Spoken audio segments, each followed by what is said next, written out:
Hey, I'm Bob. I've been blind since birth and I'm into Power Rangers. If you like the video, share, like, subscribe, hit the notification button. These things help the channel. Yeah, I'm holding that box set again for those of you unable to see because we are talking about the 5th episode of Mighty Morphin Power Rangers today. This one's called Different Drum and it aired on September the 10th in 1993.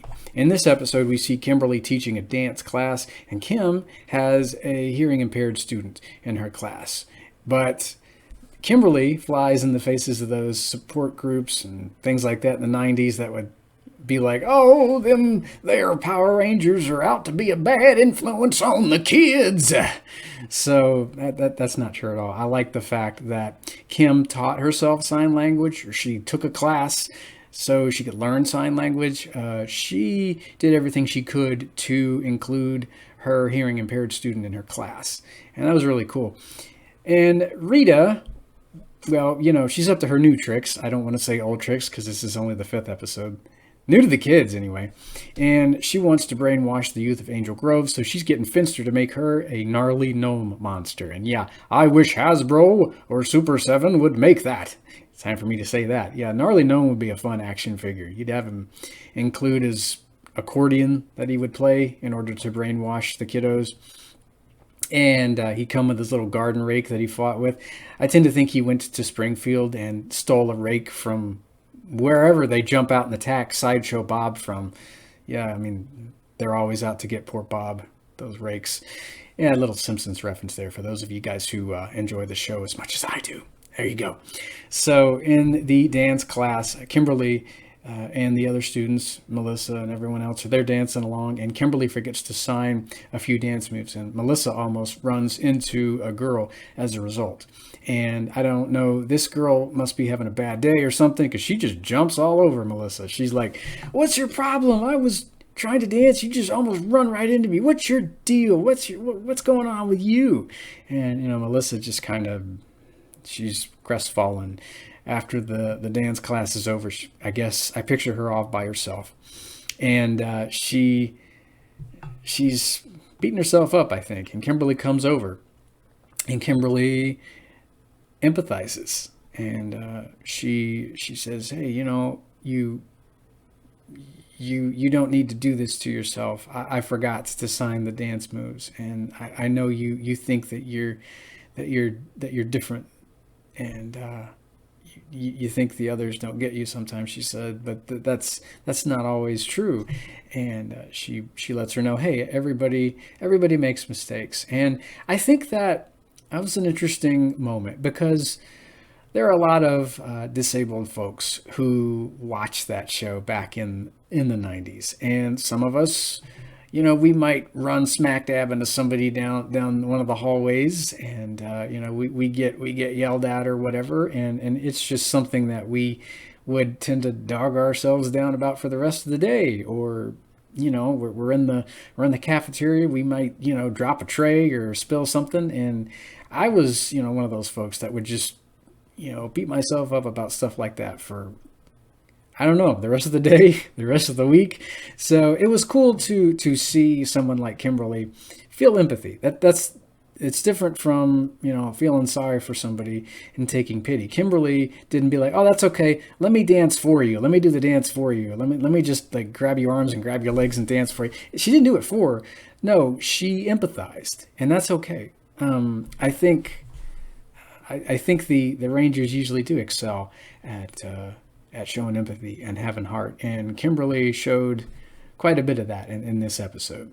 And I mean, Gnarly Gnome, well, he's out there by Angel Grove Caves, and here come the troop of dancing kids. And they're wanting to go to the mall. I don't know if they have to go past the caves to get to the mall. I don't know if the mall is in the cave. I hope not, because, I mean, the Gnarly Gnome has just driven out all the customers. And he plays his little accordion, deedly, deedly, deedly, dee. And everyone's brainwashed except Melissa, because, of course, Melissa is deaf. So she goes back to the juice bar, and her disability kind of saves the day, because she's able to eventually sign that, hey, my pals are in trouble, get help. And the Rangers go to the cave, they morph, they call in their power weapons, but they call them different names. in this episode. Zach has a cosmic cannon instead of a power axe for some reason. Kimberly calls her power bow the battle bow. Trini calls her power daggers the dino daggers. Billy calls his power lance the mighty mace. And it's not a mace. I don't get that. A mace has a big spiked ball at the end. I know what a mace feels like because I used to have a toy version of one with an action figure when I was a kid. That's not a mace.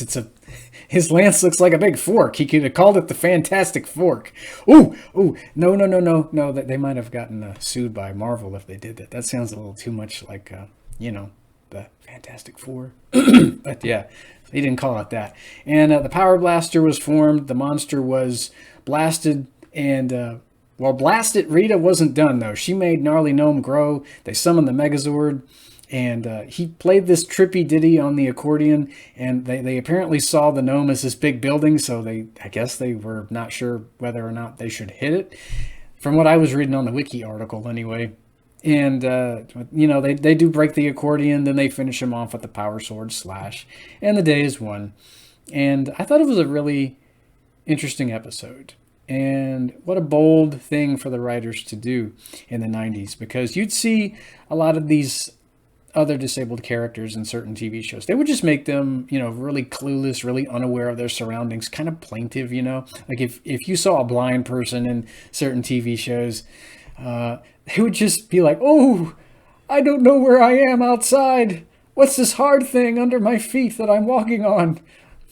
You need to tell me what these rays of heat are that are coming down and hitting me in the face. You called it a sun? What's that? I don't know what that is. Who are you? What's your name? Even though I've lived with you for years, I seem to have forgotten your name. That kind of is more valid because, sometimes I'll mistake someone's voice for somebody else. It's kind of like you guys do with faces, those of you who can see. That is embarrassing, I tell you. But it was a fun episode, and kudos to the writers for making a character like Melissa. She had a bit of an off moment, a bit of a bad day, and she had someone there to be like, hey, it's okay. We all screw up, no matter what. We can hear and we screw up too. And it was a good episode. And next time we'll be talking about Food Fight, and that one has a certain food yoinking oinker that some of you guys may remember quite fondly. He's a very memorable monster if you're in Power Rangers fandom. So yeah, be here for Food Fight. So until next time, please be careful of the awful gnomes playing accordions. And if you're Billy, don't get bowled over by dancing kids. And that guy was moaning there for like a minute before he got up. And I probably would have done that too. It sounded like he got hurt pretty bad there at the beginning of the episode. Anyway, guys, have a great day. And bye-bye.